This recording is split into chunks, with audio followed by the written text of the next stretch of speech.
পুরো ভাইরা আমার আজকে একটা সুখবর দেয়, সময় নেই নেতৃবৃন্দ কথা বলবে, শুধু একটা সুখবর দেয়।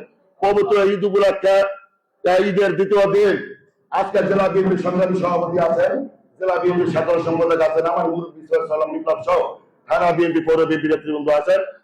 সম্মুখ সারিতে আমাদের বিএনপির অনেক গুরুত্বপূর্ণ নেতা আছেন, পিছনে আমাদের তৃণমূলের সহযোদ্ধা ভাইয়েরা আছেন, মহিলা মা বোনেরা আছে। আমার সুখবরটা হলো আগামী স্থানীয় সরকার নির্বাচনে আমি বৌদি পৌরসভা মেয়র পদে ইলেকশন করতে চাই। আমি আপনাদের দোয়া প্রার্থী, আপনারা সকলে আমার জন্য দোয়া করবেন।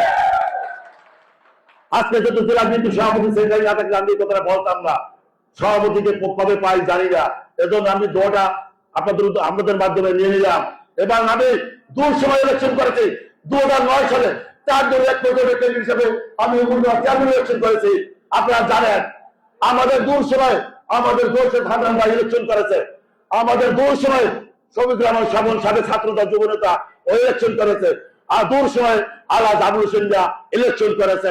আমি উপজেলা চেয়ারম্যান প্রতিনিধিত্ব করবো না, আমি পৌর মেয়র পদে প্রতিনিধিত্ব করবো। কারণ উপজেলা পরিষদ নির্বাচনে আমাদের অনেক সিনিয়র নেতৃবৃন্দ আছে, আমাদের বয়সে বড়, তারা ইলেকশন করবে। আমরা যত ছোট, আমাদের তো জনপ্রতিনিধি হওয়ার ইচ্ছা আছে, দীর্ঘ 48 বছর রাজনীতি করি, সেই সুযোগটা আপনারা আমাকে দেবেন। আপনারা সবাই আমার জন্য দোয়া করবেন, আমার ভুল ত্রুটি হলে আমাকে ক্ষমার সুন্দর দিকে দেখবেন।